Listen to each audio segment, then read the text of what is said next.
오늘 말씀은 사도행전 16장 19절로 40절까지입니다. 사도행전 16장 19절부터 마지막 절까지 교독으로 공부하시겠습니다. 신약성경 216쪽 사도행전 16장 19절부터. 여종의 주인들은 자기 수익의 소망이 끊어진 것을 보고 바울과 실라를 붙잡아 장터로 관리들에게 끌어갔다가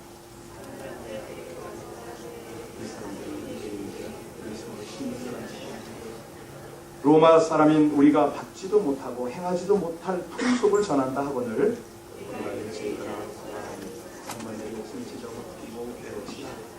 많이 친 후에 옥에 가두고 간수에게 명하여 든든히 지키라 하니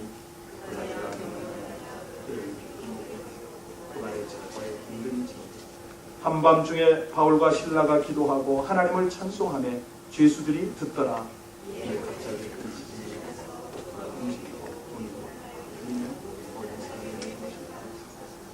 간수가 자다가 깨어 옥문들이 열린 것을 보고 죄수들이 도망한 줄 생각하고 칼을 빼어 자결하려 하거늘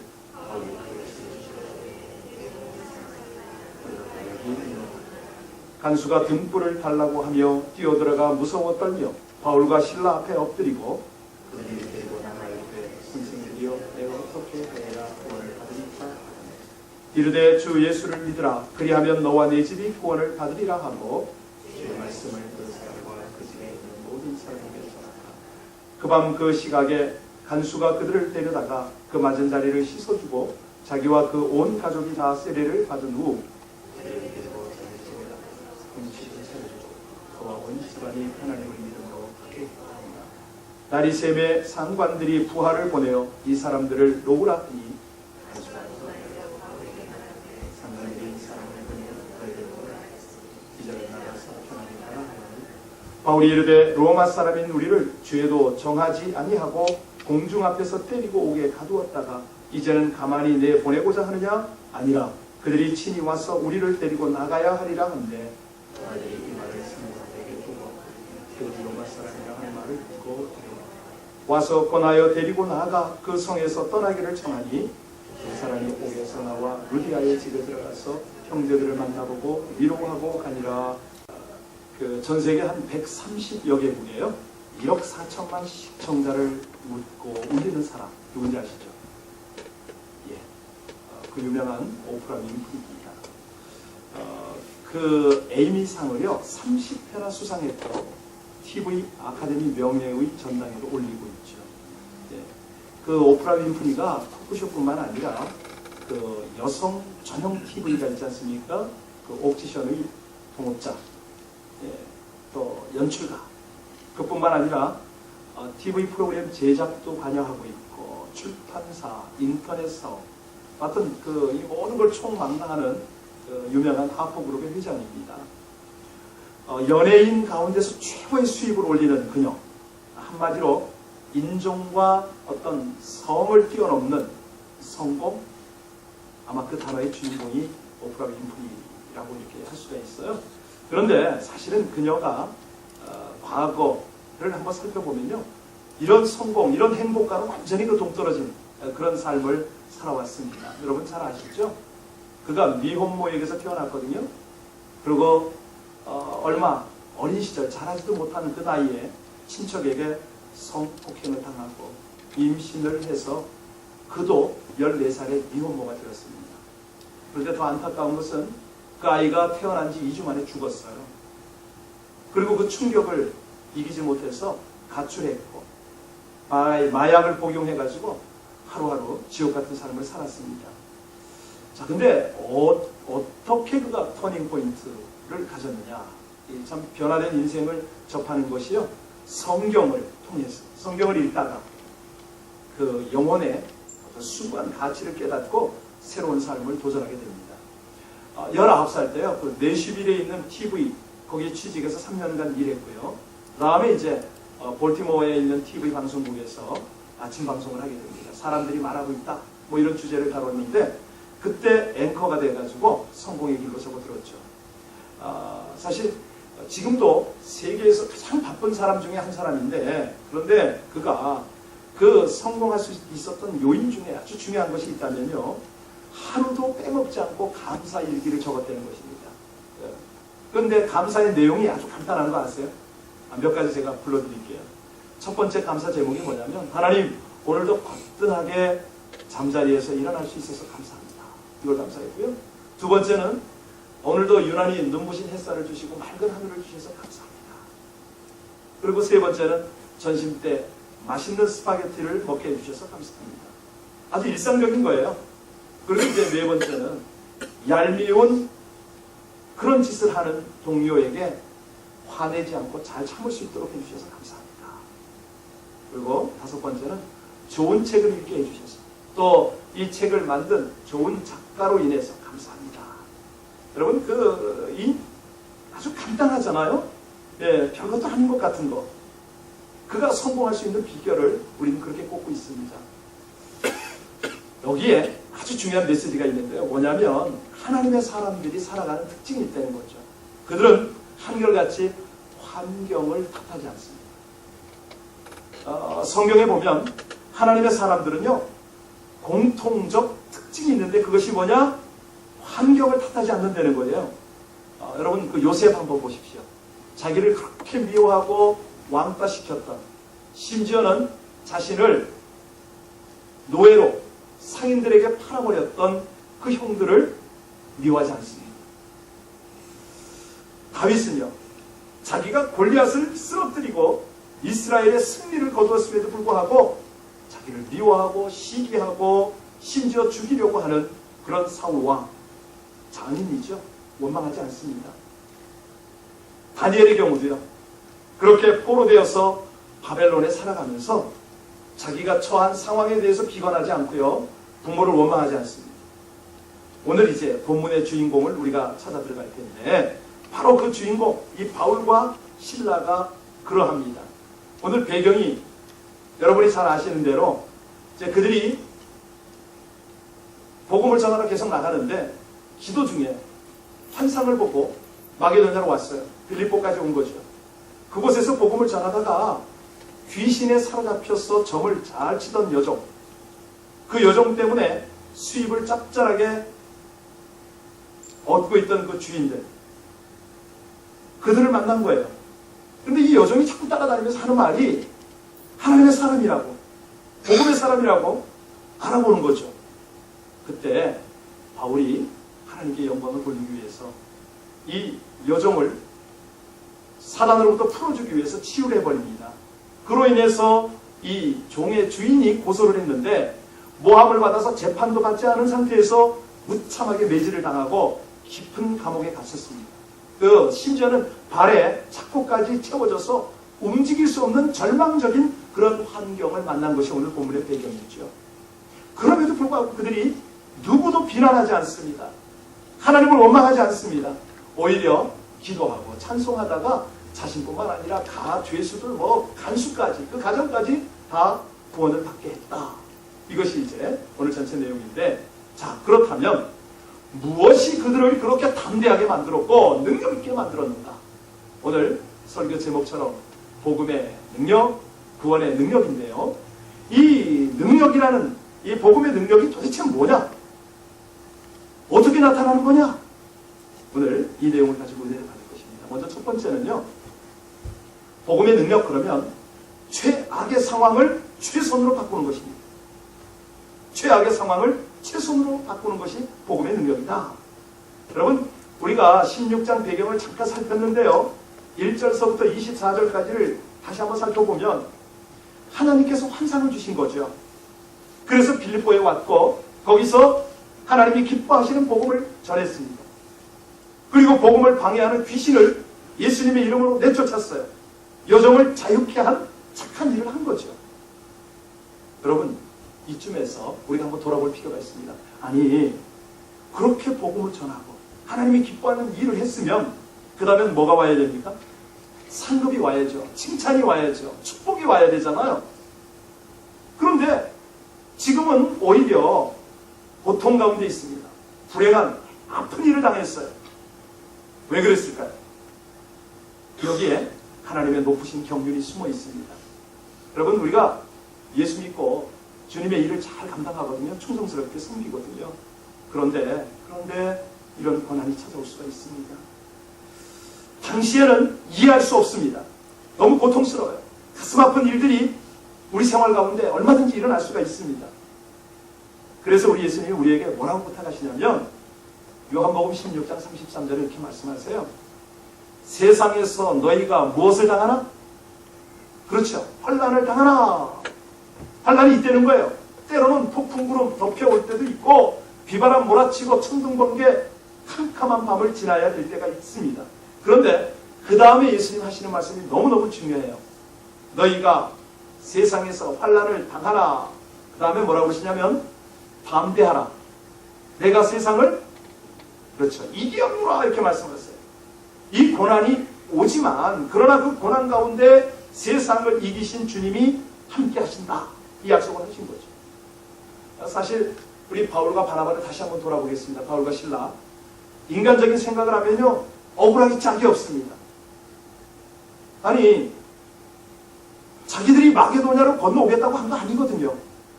기도 가운데 환상을 보여주시고 마게도냐로 건너오라고 성령으로 말미암아 부름을 받은 거 아닙니까? 여러분 사도 바울이 여기에 건너간 목적이 있었습니다. 여행? 고향집 방문? 친척 방문? 자신의 목적? 아닙니다. 이런 거 전혀 아니에요.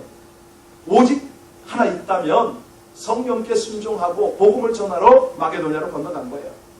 자기의 계획들, 자기가 선교하고 싶은 지역들 다 포기했습니다. 하나님 말씀에 순종해서 갔거든요.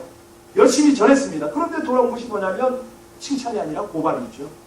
상이 아니라 어두컴컴한 감옥이에요.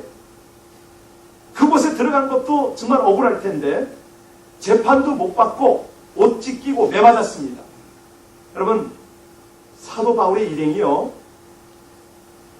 재판을 받기 전에 이미 많은 매를 맞았다고 본문에 나와 있죠. 거의 죽기 직전까지 갔어요. 당시만 해도 40대 이상의 매를 맞으면 죽는다.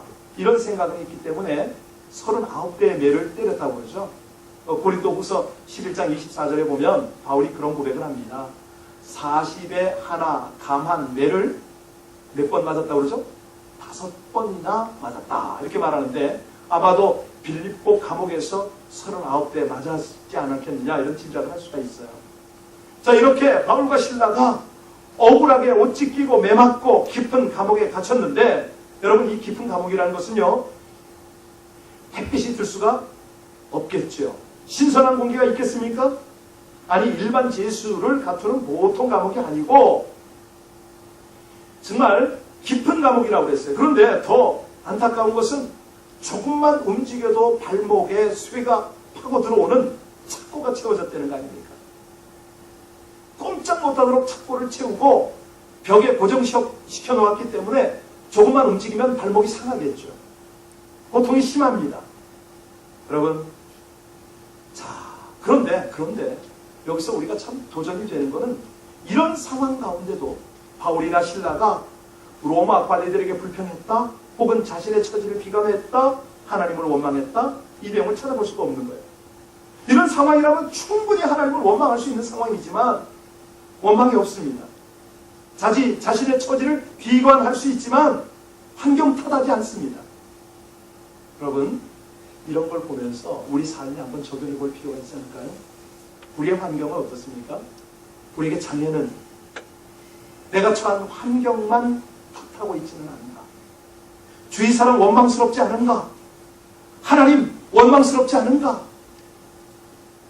여기에서요 우리가 알아야 할 것이 있습니다. 우리의 앞길을 가로막고 있는 것이 뭐냐? 그것은 절대 그 장애물은 환경 아닙니다. 사람 아닙니다. 뭡니까? 우리 자신이죠. 자신. 예. 하나님의 사람은 환경을 탓하지 않고 원망하지 않습니다. 오히려 그런 어려움 속에서 하나님을 찬양한다는 거예요. 여러분 그것이 바로 복음의 능력인데요. 이 복음의 능력은 최악의 상황 속에서도 최선의 삶을 살게 한다. 그런 이게 능력이겠죠. 우리가 여기 바울의 삶을 신라의 삶을 이렇게 보면서 배울 게 참 많은데 그 중에 두 번째가 뭐냐면요. 고난의 밤에도 기도하고 찬양하는 것. 이것을 우리가 배울 점입니다. 바로 그 속에 복음의 능력이 있는데요. 여기 25절을 한번 우리 함께 본문 한번 봉독합니다. 25절 찾으셔서 우리 한 목소리로 함께 봉독하겠습니다. 시작. 하나님을 찬송하며 죄수들이, 여러분 지금 한밤중에 깨어났지 않습니까? 왜? 매를 맞았기 때문에 기절하든지 어떤 잠을 잤든지 여하튼 간에 깨어난 건 한밤중입니다. 그런데 깨어나자마자 뭐 했다고요? 기도했다. 여러분, 이 기도가 어떻게 나왔을까요? 그들은 적어도 어떤 내용의 기도를 했을까요? 바울과 실라는 하나님이 그들과 함께 하심을 확신했기 때문에 하나님께서 이 과정을 허락하셨다. 그것을 알기 때문에 하나님 앞에 기도부터 시작한 거겠죠. 어려움이 왔을 때 우리의 태도는 어떤가 모르겠습니다. 앞이 막히고 뒤 막히고 옆이 다 막혔을 때에 어떻게 우리는 상황을 대처하십니까? 여러분, 앞뒤 옆 다 막혀도 어디가 열려 있어요? 위는 항상 열려 있지 않습니까? 위를 바라보고 하나님을 향하여 기도하는 저와 여러분들 되시기 주 이름으로 축원드립니다. 사무엘하 22장 7절에 내가 환난 중에서 여호와께 아뢰며 나의 하나님께 아뢰었더니 그가 그의 성전에서 내 소리를 들으시며 라고 합니다. 여러분, 우리가요 때로 사실 이렇게 기도해야 되는데도 불구하고 기도가 안 나올 때가 있지 않습니까? 저도 그럴 때가 있었는데 갑작스러운 위기를 만났을 때는 어떡할 거냐? 어떡할 거냐?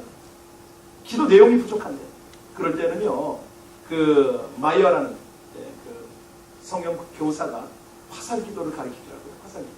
어떻게 하냐면 예를 들어 우리가 뭐 쇼핑을 가거나 또 여러 그 환경에 처해서 유혹이 밀려올 때가 있습니다. 유혹이 밀려올 때는 어떻게 화살 기도를 하느냐? 주여, 주님을 부르라는 거예요. 그 다음은 주님의 은혜로, 주님의 은총으로 이렇게만 하는 거예요. 그러면 벌써 내가 성령께 사로잡힐 수가 있기 때문에 유혹을 이길 수가 있다는 거죠. 또 반갑지 않은 사람을 만났을 때, 만약에 원수를 만났을 때는 어떻게 하느냐? 주여, 주의 사랑으로. 그 말만 하라는 거예요. 주의 사랑으로. 예, 용서하게 하옵소서, 뭐 사랑하기 이런 것보다는 그냥 주의 사랑으로. 이 말만 하려는 거죠. 위기에 처했을 때는요. 주여, 주의 도우심으로 그냥 푸념, 아니 한탄 비슷한 그 고백을 하려는 거예요. 화살기도랍니다. 오늘 이 복음의 능력이라는 것이 뭐냐면요. 기도할 수 없는 상황, 찬양할 수 없는 그런 환경, 여기에서 하나님을 바라보고 하나님 앞에 푸념을 늘어놓는 거거든요. 여기 사도 바울 보세요. 보통 사람 같으면 이 빌립보 감옥에 갇혔을 때 자기를 고소한 사람을, 자기 때린 사람을 원망하지 않았겠습니까? 아마도 분해서 억울함을 품었을 거예요. 그런데 하나님의 사람 바울은 다릅니다. 자기를 고소하고 자기를 때린 사람 원망하지 않습니다. 아니 여기에 아주 그 언명을 했더니 간수가 착고에 죽여버린 거예요. 깊은 옥에 넣은 것도 안타까운데 그 사람 원망하지 않습니다. 특별히 마게도냐로 자기를 이끌어온 그 성령 하나님을 원망하지 않습니다. 아마도 그때쯤은 매를 맞아서 몸이 쑤시고 발은 착고에 채워져서 움직이지 못하는 상황에서 두 사람이 할 수 있었던 건 없지요. 자, 23절로 25절까지를 보면 많이 친 후에 옥에 가두고 간수에게 분배했답니다. 든든히 지키라고 그런 거죠. 자, 바울이 이 밤을 맞으면서 어떤 생각을 했겠는가? 한 번만 여러분 잠깐만 한 번만 묵상 한번 해보세요. 그 매맞은 상처 때문에 너무 아프고 괴로워서 견딜 수 없는 아픔 때문에 고통받는 밤이 아니었겠느냐? 왜 이걸 우리가 묵상하냐면요. 이런 깊고 깜깜한 상황, 고통스러운 상황에서는 소망이 없을 거 아니냐? 이걸 지금 한번 묵상해 보는 겁니다. 아무것도 비전이고 뭐고 꿈도 희망도 없을 거 아닙니까? 여러분, 이런 상황에서 바울과 실라가 어떻게 했느냐? 낙심했느냐? 좌절했느냐? 아니요. 하나님을 찬양했습니다. 신음소리가 먼저 흘러나올 수가 있었을 거예요. 그런데 그 입에서 신음 대신에 찬송과 기도소리가 나왔다는 거 아닙니까? 25절에 보시면요. 하나님을 찬미하며 라고 단순하게 언급되어 있는데 이 바울과 실라가 조용조용 찬양한 것 아닙니다. 큰 소리로 찬양했어요. 지하 감옥 전체가 쩌렁쩌렁 울리게 큰 목소리로 하나님을 찬양한 거예요. 그랬더니 감옥 안에 있는 다른 많은 죄수가 그 찬양 소리를 들었다는 거 아닙니까? 잠자다가 아니면 뭐 원망하다가 인생 탓하고 한숨 쉬다가 그렇게 죄수들이 지쳐있는 상황에서 이들의 찬송 소리를 들은 거예요. 여러분, 가만히 우리가 이 본문을 묵상하면서 그런 생각 안 했어요? 우리 속에 억울함을 가지고 있기 때문에 하나님이 오늘 성경 말씀 속에 있는 바울과 실라를 끌어내서 우리에게 지금 이 찬양과 기도 소리를 듣게 하시고 도전하신다. 이 생각 안 드세요? 사람들이요, 아무 소망도 가지지 못한 채 고통의 밤, 절망의 상황에 처해 있을 때가 있어요. 그때에도 우리 하나님은 우리에게 이런 복음의 능력, 구원의 능력을 계속적으로 베풀고 계심을 믿으시길 바랍니다. 우리에게 주시는 거예요. 사실 이 시대에도요, 우리 LA 땅만 해도 그래도 예수 믿고 신앙생활하기에 무리가 없습니다. 그러나 저 모슬렘권이나 북한 땅 한번 생각해 보십시오. 에베소 같은 데 가면요, 옛날 카다콤 흔적이 있거든요. 그런데 그 카다콤 벽에 구멍을 뚫어서 그곳에서 아이들이 출생을 하고 또 다른 구멍을 뚫어서 그곳에서 생을 마치는 이런 삶을 살던 성도들이 벽에다가 하나님의 신앙을 고백하는 그 고백문을 기록한 것을 보게 됩니다. 여러 신앙의 흔적을 우리가 봅니다. 당대 최고의 문명 로마의 그 화려한 문화를 뒤로 한 채 수백 년을 지하 동굴에서 살면서 무슨 감사와 찬송이 그렇게 있었겠어요? 그런데 우리가 그들의 고백을 찬송으로 이 시대도 우리가 하고 있지 않습니까? 환난과 핍박 중에도 성도는 신앙을 지켰네. 그렇죠? 옥중에 매인 성도나 양심은 자유 얻었네. 이런 찬양. 여러분, 이것은요, 일반적인 하나님의 그 복음의 능력이 없으면, 구원의 능력이 없으면 이런 걸 깨닫지도 못하고 찬양을 못할 겁니다. 그런 게 영혼에서 터져 나오는 거예요. 여러분, 최고의 기도, 최고의 찬송은 기적과 영광을 가져옴을 믿으시길 바랍니다. 요셉이요, 감옥에서 억울하게 갇혀 있었습니다. 그런데 그곳에서 하나님의 임재 느낀 거 아시죠? 감사를 믿지 않았기 때문에, 찬양했기 때문에. 사무엘상 16장 23절에 보면 다윗이 찬양할 때 사울 왕에게 있던 악한 귀신이 떠나간 거죠. 예. 여러분, 오늘 26절, 27절 한번 보시겠습니까? 어떤 일이 벌어집니까? 우리 사도행전 16장 26절로 27절 큰 소리로 선포하듯이 다 같이 읽겠습니다. 시작. 이에 문이 곧 다 열리며 모든 사람의 매인 것이 다 벗어진지라. 간수가 자다가 깨어 옥문들이 열린 것을 보고 죄수들이 도망한 줄 생각하고 칼을 빼어 자결하려 하거늘. 여러분, 지금 이 문은요, 이 감옥의 문은 사실은 우리의 사업의 문일 수가 있고요, 또 진학의 문, 건강과 가정의 안타까운 문, 닫혀있는 문, 열려야 할 문, 이런 상황들을 우리에게 암시하고 있습니다. 이런 문들이 열리지 않으면 얼마나 답답하겠어요. 근데 그 문이 열리지 않을 때 어떻게 하라고 그랬습니까? 36번 하나님을 찬양해 보내는 거예요. 찬양을 할 때 닫힌 문이 열릴 줄로 믿으라는 것입니다. 예, 우리의 가정, 우리의 생애, 우리 겪고 있는 질병, 문제, 고통, 저주, 사슬, 이거는요, 사실은 원수 마귀가 다 올가매는 게 대부분이거든요.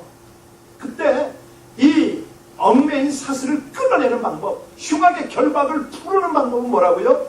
찬양하고 기도하는 거죠. 마태복음에 말씀하셨잖아요.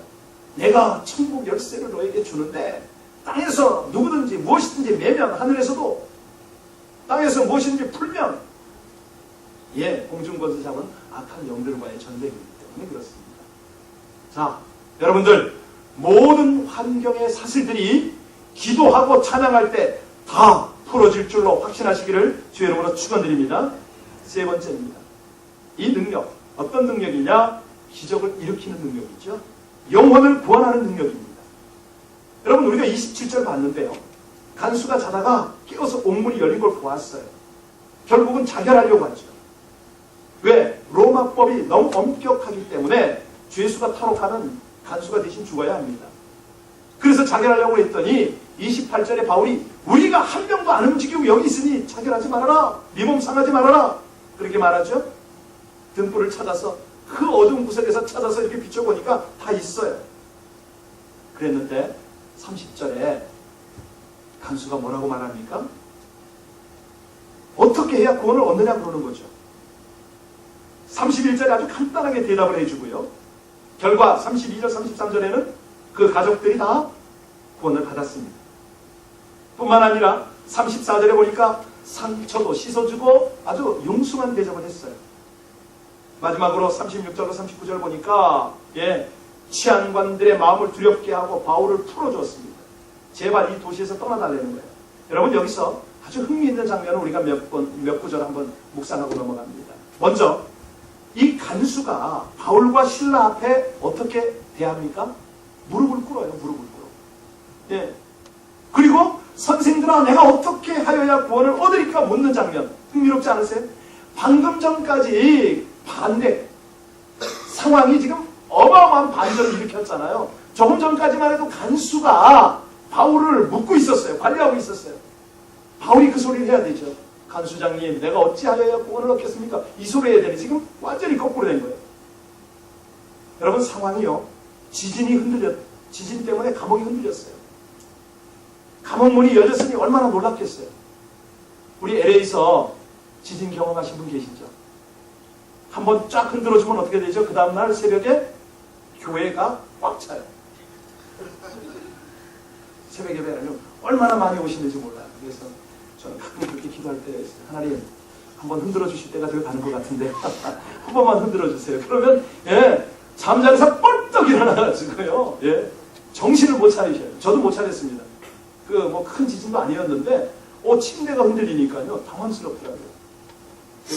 그날 그냥 평소에 제가 4시 반에는 꼭 교회에 나갔었는데 그날은 4시까지 나갔거든요. 4시에 갔는데도 거의 3분의 1이 와 있어요. 제가 얼마나 놀랐는지 몰라요.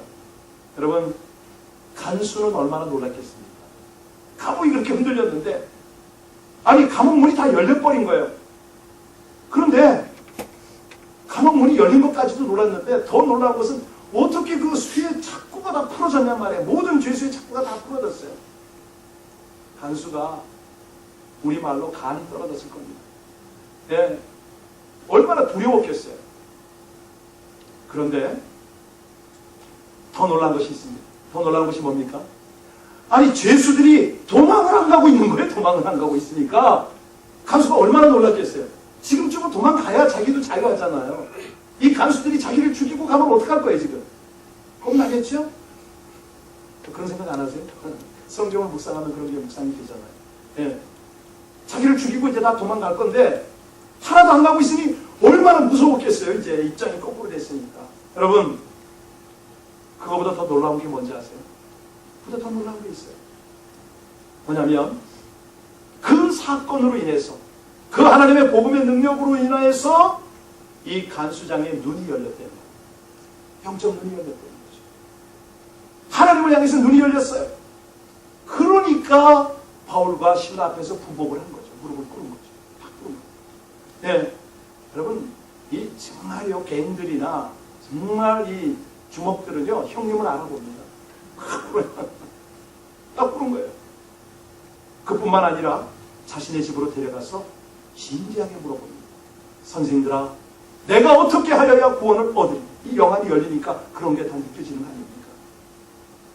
여러분 여기서 우리가 우리의 삶과 더불어서 한번 살펴야 돼요. 바울과 실라가 당한 불행, 고난 이해가 되십니까? 당시에는 우리가 이해 못했어요. 그들이 감옥에 들어갔을 때만 해도 도저히 이해가 되질 않는 거예요. 하나님 이럴 수 있습니까?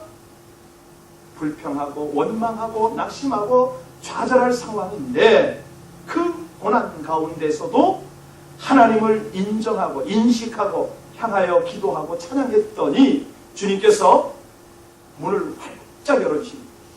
감옥문도 열어주시고 영의 문도 열어주시고 간수장과 간수의 마음도 확 열어주시고 그 가족들까지도 문을 열어주셔서 구원의 역사가 일어난다는 것이죠. 복음의 능력, 구원의 능력이 바로 이런 겁니다. 여러분, 바울 일행이 만약에 감옥에 가지 않았다면 이런 일이? 그렇지요. 이런 일이 있을 수가 없지요. 이 많은 영혼들이 어떻게 하나님을 만나고 구원을 받습니까? 안 되는 거죠. 그래서 복음의 능력은 잃어버린 영혼을 구원하기 위한 하나님의 기적과 역사가 동반됨을 믿으시기 바랍니다. 요한복음 13장 7절에 예수님이 뭐라고 하십니까? 예수께서 대답하여 가라사대 나의 하는 것을 네가 이제는 알지 못하나 이후에는 알리라. 이런 거예요. 우리 삶이 그런 거예요. 지금 내가 왜 이 고난을 받는지 알지 못하지만 기도하고 찬송하면 조금만 기다리면 알게 될 줄로 믿습니다. 우리가요, 우리 주위에 보면 스스로 자신의 신세를 한탄하고 환경 탓하고 하나님 원망하는 사람들 참 많아요. 그죠? 그런데 믿음의 사람은 어떡합니까? 이 역경, 이 고난의 상황에서 좌절하지 않습니다. 시편 기자처럼 그렇게 고백하는 거예요. 내 영혼아, 내가 어찌하여 낭망하며 어찌하여 내 속에서 불안하여 하는고 너는 하나님을 바라라. 내 얼굴을 도우시는 내 하나님을 오히려 찬송하리로다. 이런 고백을 하는 거죠.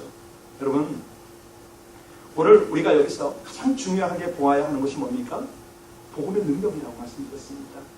지진이 일어나고 감옥문이 열리고 창고가 다 벗어졌다는 눈에 보이는 기적도 중요합니다.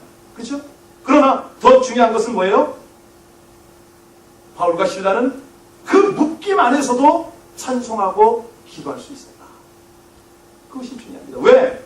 그들은 몸은 묶였지만 영은 자유하고 정말 영은 저 천국을 향해서 비상하고 있었다는 거죠.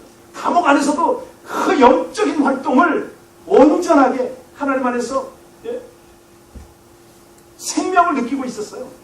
하나님의 그 사랑을 풍성히 경험하고 있었던 거예요. 여러분, 복음의 능력은 이처럼 최악의 상황을 최선으로 바꾸는 능력임을 믿습니다. 우리가 고난이 닥치고 소망이 없어 보여도요, 기도하고 찬양할 수 있는 그 이유가 바로 이겁니다. 자, 그러면 오늘 아주 중요한 것 마무리를 좀 해야 되는데요. 뭐가 복음이고 뭐가 구원의 능력이냐? 31절 우리 다시 한번 공독합니다. 31절 너무너무 중요한데요. 같이 읽습니다. 시작. 이르되 주 예수를 믿으라. 그리하면 너와 내 집이 구원을 받으리라 하고. 무슨 말입니까? 믿으라. 뭐가 믿는다는 겁니까? 여러분 다 예수님 믿으세요? 믿는다는 것을 한번 표현을 한번 해보시죠. 뭐가 믿는다는 겁니까? 교회 오는 거? 아니에요. 여러분 이거 착각하면 큰일 납니다.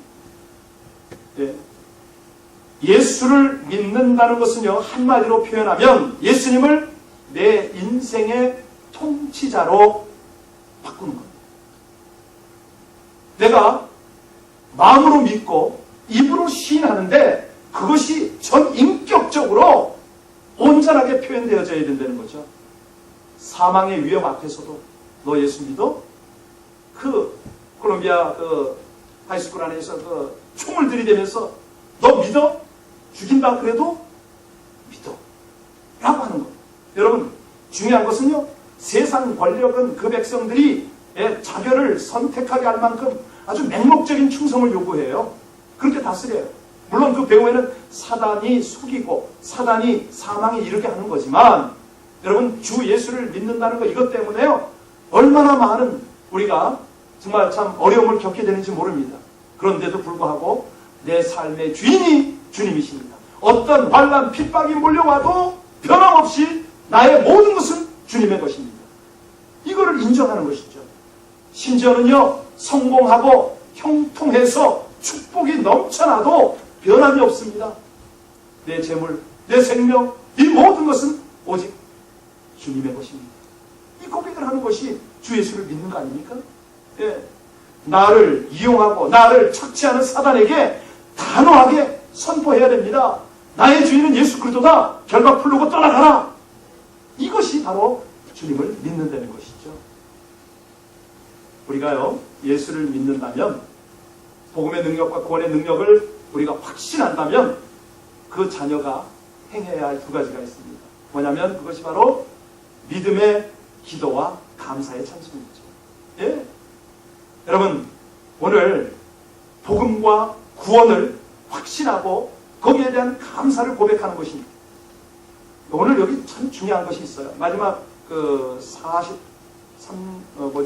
우리 37절에 보니까 바울이 뭐라고 그럽니까? 너희가 로마 사람인 우리를 이렇게 다뤘어? 한마디 합니다.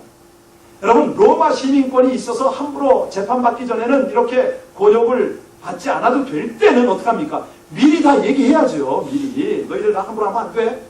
다 해야죠. 그런데 실컷 매맞고 실컷 옥에 갇히고 다 고난받고 이제 풀려날 때에 이 말을 하고 있어요. 여러분, 이들이 왜 이랬을까요? 왜? 고생 당할 거 다 하고 왜 이랬을까요? 여러분, 이런 것들이 우리에게 도전이 돼야 됩니다. 네. 나 독수리야. 함부로 나 건들지 마. 미리 이렇게 얘기하는 사람이 있는가 하면 어떤 더 이상 발전시키면 안 될 것 같아서 여기까지만 하고요. 여러분, 정말 참 여기에 그 시민권이 있어도 사용치 않는 바울을 우리가 어떻게 이해해야 되느냐. 그는요, 적어도 이 복음의 능력, 구원의 능력에 대해서는 확신이 있었던 거죠. 확신. 예? 그 마음속에 이미 누리고 있었던 것이죠. 그러니까 그런 로마 시민권은 그에게 더 이상 아무것도 아닌 거예요.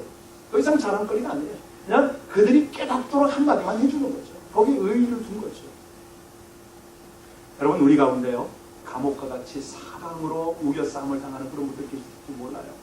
자녀 때문에, 친구 때문에, 친척 때문에 정말 삶이 어렵고 힘든 분들 계실 수가 있어요. 진로 때문에 또 고민하는 그런 분들도 계세요. 예, 내 삶의 질이 왜 이러냐? 그것 때문에 어려움 당하는 분들 계시거든요. 그때마다 오늘 본문 말씀이 우리에게 힘이 되었으면 좋겠습니다. 하나님 멀리 계시지 않아요. 우리의 처한 환경과 상황, 그 가운데 하나님이 계시다. 이거를 늘 인식하자는 것이죠. 여러분, 오늘 하나님이요, 우리에게 복음의 능력, 구원의 능력을 경험토록 하기 위해서, 우리를 통해서 그 역사를 이루기 위해서 하나님이 최악의 상황까지도 우리에게 허락하심을 믿으시길 바랍니다. 그렇습니다. 최악의 상황은요, 최선의 하나님의 연출이 기다리고 있는 것이죠. 우리 찬송 한 장 할까요? 336장 같이 한번 찬송 드리고 오늘 기도하고 마쳤으면 참 좋겠습니다. 저는 이 찬송을 할 때마다 북녘 땅에 또 저 모슬렘권 안에서 예수 믿는다는 이유로 수용소에 가야 하고, 아니 북한 땅에는요, 사람들이, 성도들이 하늘을 못 보도록 하는 거 아세요? 하늘 보면 하나님 부른다고요? 항상 고개를 무릎 사이에 처박게 하는 거예요. 땅만 보고 살아내는 거예요. 그런 환란 속에서도 절대로 예수님을 부인하지 않습니다. 그 핍박 속에서도 늘 찬송합니다. 그렇다면 우리가 살아가는 이 미국 땅에서 우리는 어떻게 신앙생활을 해야 될까? 우리 336장 통일찬송 383장 다 같이 우리 1절로 3절 같이 찬양합니다.